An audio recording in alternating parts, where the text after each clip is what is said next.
नमस्कार, मुंबई आउटलुकमध्ये तुमचं स्वागत आहे.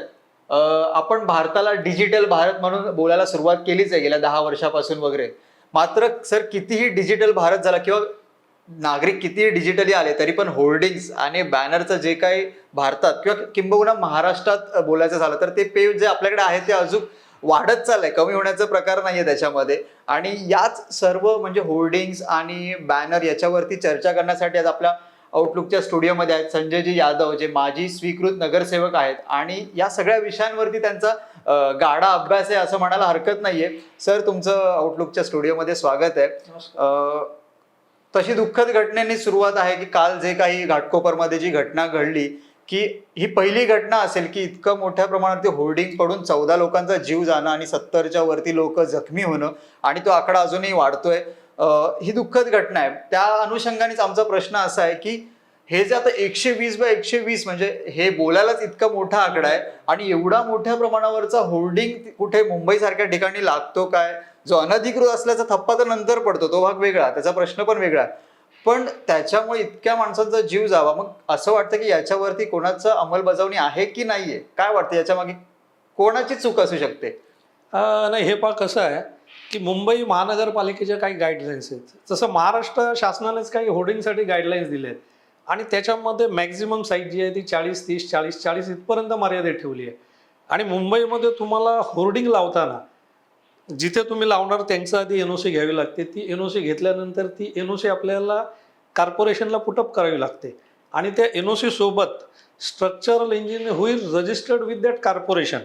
त्या स्ट्रक्चरल इंजिनियरचं तुम्हाला स्ट्रक्चरल डिझाईन घ्यावं लागतं, स्ट्रक्चरल स्टॅबिलिटी सर्टिफिकेट घ्यावं लागतं आणि ते सर्व सबमिट केल्यानंतर ते बरोबर कोणत्या रोडवर आहे, काय आहे हे कॉर्पोरेशन डिसाईड करतं. परमिशन द्यायची नाही द्यायची, काय साईज परमिशन द्यायची. कॉर्पोरेशनच्या इंजिनियर्सने साईट व्हिजिट केल्यानंतर बघितल्यानंतर त्यांना पटलं की ही साईज फिजिबल आहे, तर ती साईज ते होर्डिंग परमिशन देतात. आणि त्याच्यानंतर तुम्हाला परमिशन दिल्यानंतर तुम्ही होर्डिंग इरेक्ट केल्यानंतर स्ट्रक्चरल इंजिनियर येऊन ती साईट बघतात कॉर्पोरेशनचे आणि नंतर तुम्हाला ते परमिट मिळतं. हे प्रोसेस आहे आणि मॅक्झिमम 40/30 ची साईज परमिसेबल आहे. आता हे जे 120/120 लागलं ह्यामागचं तुम्हाला गमक सांगतो काय आहे ते, की ह्यांचं म्हणणं आहे साईट रेल्वेच्या प्रिमायसेसमध्ये. रेल्वे ही वेगळी बॉडी आहे आणि रेल्वेमध्ये आता कॉर्पोरेशनचा नियम कसा आहे की जे होर्डिंग कॉर्पोरेशनच्या रस्त्यावरून दिसतं त्याची कॉर्पोरेशनकडून परमिशन घेण्याचं गरजेचं आहे, मग ते कोणत्याही बॉडीचं असू द्या. परंतु रेल्वे एक वेगळी सेंट्रल गव्हर्नमेंटची बॉडी असल्यामुळे काय होतं की तिथे शक्यतो रेल्वेने परमिशन दिल्यानंतर कोण कॉर्पोरेशनचं परमिशन घेत नाही. आणि मग हे होतं कसं की ही साईज जी आहे ही परमिशन रेल्वेची परमिसेबल साईज नसणार. मी स्पष्टपणे सांगतो 120/120 ही साईज परमिसेबल नाही. मग हे ॲडव्हर्टायझर काय करतात, 40/330चे 2 घ्यायचे वन अबव अदर किंवा 3-4 आणि मग ते मर्ज करायचे एक दुसरे.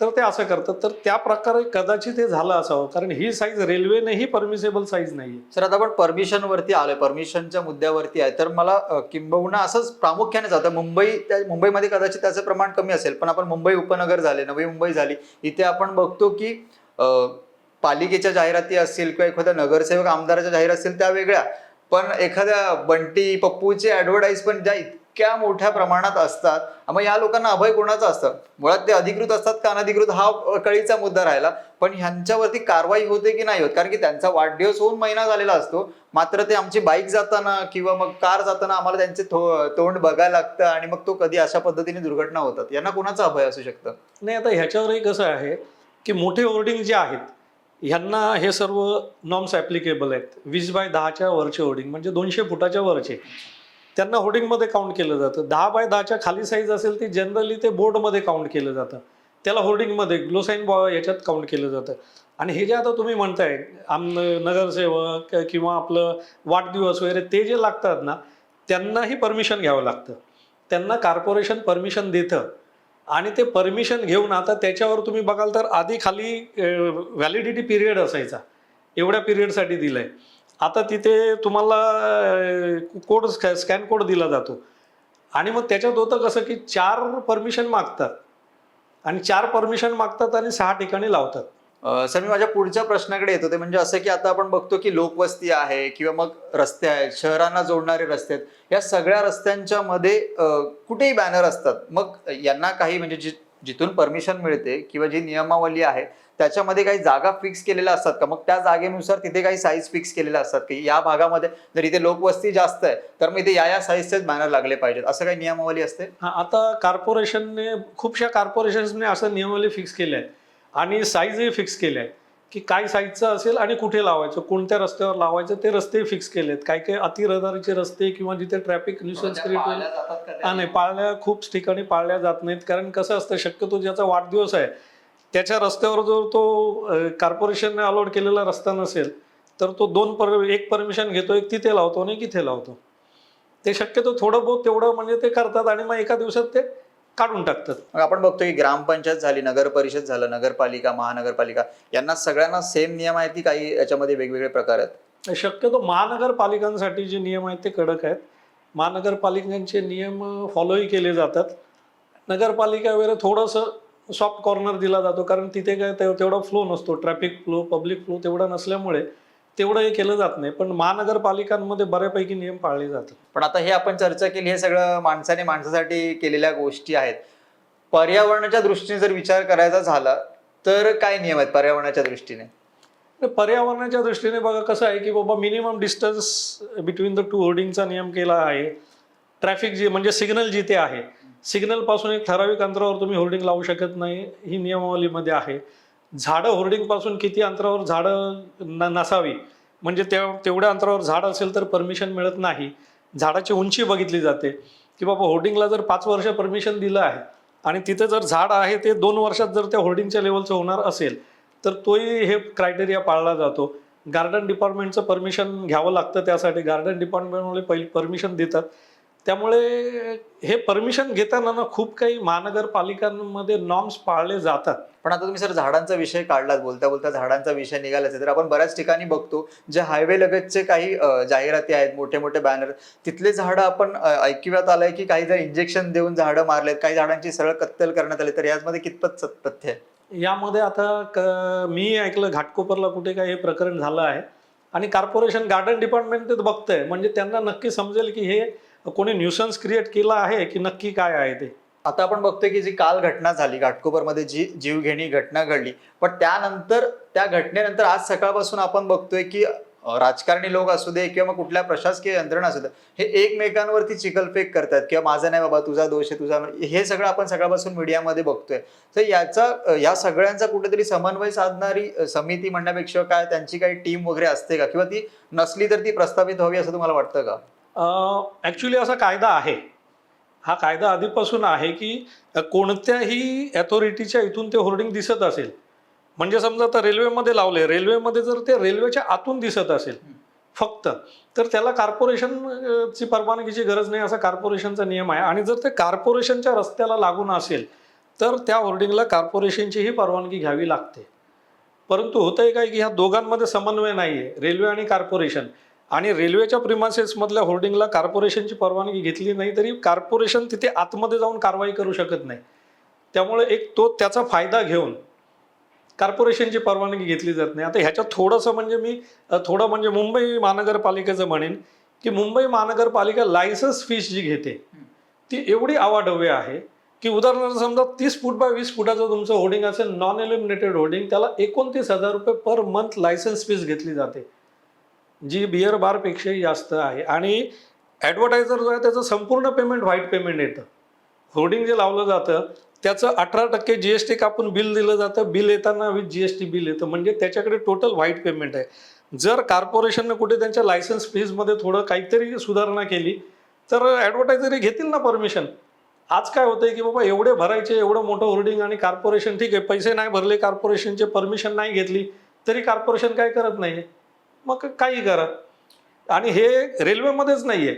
आता तुम्हाला सांगतो, आपल्या नवी मुंबई कॉर्पोरेशनमध्ये MIDC प्रिमायसेसमध्ये अशीच होर्डिंग आहेत. जी साईज नवी मुंबई महानगरपालिकेची ॲथोराईज शेवटची साईज आहे 40 बाय 30. आणि तुम्ही बघाल ना तर इथे भरपूर होर्डिंग आहेत ना जी 40 वगैरे काही साईज लावली आहे MIDC मध्ये. तर त्यांनी ही ॲक्च्युली नवी मुंबई कॉर्पोरेशनची परवानगी घेणं गरजेचं आहे. आणि मी एक कॉर्पोरेशनचा सदस्य असल्यानं मी जेव्हा एन्क्वायरी केली तेव्हा मला कॉर्पोरेशनमध्ये समजलं की MIDC मध्ये आहे म्हणून आम्ही परमिशन घेणार नाही. तर हे कुठेतरी इथेही नवी मुंबईमध्ये समन्वय पाहिजे दोघांचा, की जागेत कोणाचे असेल तरी कॉर्पोरेशनची परमिशन घेणं. मी पुढच्या त्याच प्रश्नाकडे येत होतो की तुम्ही कॉर्पोरेशनचे सदस्य आहात किंवा तुम्ही दोन्ही बाजूनी काम केलेलं आहे किंवा दोन्ही बाजूचा तुम्हाला अनुभव आहे, तर एक जर आदर्श नियमावली बनवायची झाली, सगळे नाकासमोर चालणार नाही तो भाग वेगळा, पण आदर्श नियमावली बनवायची झाली तर त्याच्यामध्ये कुठले कुठले नियम असले पाहिजेत? नाही बघा, आता जे नियमावली आहे ही आदर्श नियमावलीच आहे. कॉर्पोरेशनची जी नियमावली आहे ना ती खूप आदर्श नियमावली आहे आणि ह्याचं जर पालन केलं तंतोतंत, कारण हे जे डिझाईन जे आहे, डिझाईन देताना स्ट्रक्चरल इंजिनियर जे आहेत ना ते wind level at the rate of 80 km/h एवढ्या जरी वारा आला सोसायट्याचा तरी त्या होर्डिंगला काही होणार नाही असं डिझाईन देतात ते.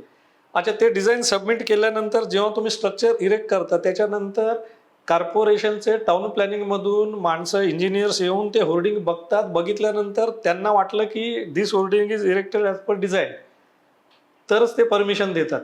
ह्याचा अर्थ कॉर्पोरेशनने नियम खूप चांगले बनवलेले आहेत. आता जे काही नवीन नियम आहेत तेही चांगले आहेत. त्याच्यामध्ये होर्डिंगची उंची किती असावी, जमिनीपासून टेरेसवर असेल तर साईज किती असावी त्याची, टेरेससाठी वेगळी साईज दिली आहे, ग्राउंडसाठी वेगळी साईज दिली आहे होर्डिंगची.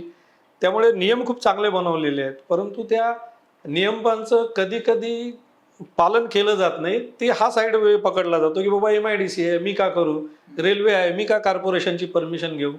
आणि MIDC रेल्वे ह्या बॉडीजकडे कदाचित जेवढे आपल्या कॉर्पोरेशनच्याकडे नियमावली कडक आहे तेवढी नियमावली कडक नसेल, त्यामुळे थोडासा कानाडोळा त्यांच्याकडून केला जात असेल.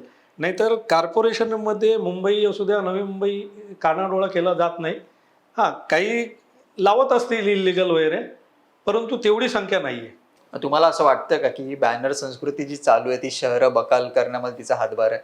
हां, इलिगल जी आहे ना ती नक्कीच बकाल करणारी आहे, पण कॉर्पोरेशनने ह्याच्यासाठी कॉर्पोरेशनने उपाय पण शोधले आहेत. कॉर्पोरेशनने जागा फिक्स केल्या आहेत आणि तिथे रेव्हेन्यू पण मिळाला पाहिजे आणि बाबा कोणाचा वाढदिवस आहे कोणाचा काय त्याचा आनंदोत्सव साजरा झाला पाहिजे, बकालपणाही दिसला नाही पाहिजे, ह्याचा विचार करून कॉर्पोरेशनने काही जागा सिलेक्ट केल्या आहेत.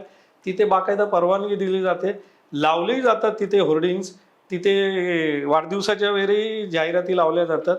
परंतु नंतर थोडेसे अतिउत्साही कार्यकर्ते अजूनही वेगवेगळ्या ठिकाणी लावून थोडा बकालपणा करतात. आता त्याला पर्याय नाही. पण काय वाटतं सर, कालची जी दुर्घटना घडली त्यानंतर कुठेतरी यंत्रणांना जाग येईल किंवा आली असेल असं वाटतं का तुम्हाला? नाही, नो डाऊट जाग आलीच आहे. कारण आता तुम्ही बघाल तर काल झाल्यानंतर आज इमिजिएट तिथे 3 होर्डिंगवर कारवाई केली गेली आहे आणि रेल्वेलाही कदाचित आता ह्याच्यामुळे, कारण हा रेल्वेमधला पहिला इन्सिडेन्स आहे, त्यामुळे रेल्वेलाही कदाचित आता वाटेल एवढा मोठा अपघात झाल्यानंतर की नाही बाबा आपणही काहीतरी वेगळं हे केलं पाहिजे आणि कदाचित ते आता महानगरपालिकेशी कोऑर्डिनेट करतील. आणि रेल्वेचा झाल्यामुळे आता इतर गव्हर्नमेंट बॉडीज आहेत ना त्यासुद्धा स्थानिक कॉर्पोरेशनच्या संगनमताने आणि त्यांचे रूल्स फॉलो करून जर हे पुढे गेलं होर्डिंग तर नक्की याला रेव्हेन्यूही चांगला मिळेल, प्रत्येक कॉर्पोरेशनला रेल्वेला त्या बॉडीलाही मिळेल आणि स्टॅबिलिटी येईल होर्डिंगला आणि हे अपघात टळतील.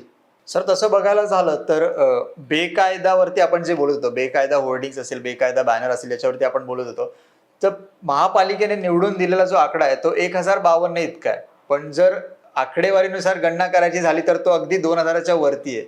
मग याच्या मागे काय कारण असू शकतं? तर ह्याच्या मागे मी असं सांगेन ना की आता म्हणजे मी मुंबई महानगरपालिकेपुरतं बोलायचं म्हटलं तर मी मगाशी तुम्हाला सांगितलं की 30 foot by 20 foot आकाराचं non illuminated hoarding असेल तर त्याची महिना फी घेतात 28,000 रुपये. आणि ते कुठल्या टेरेसवर लागलं असेल किंवा काय, होर्डिंग ऑक्युपाय किती करतं जागा?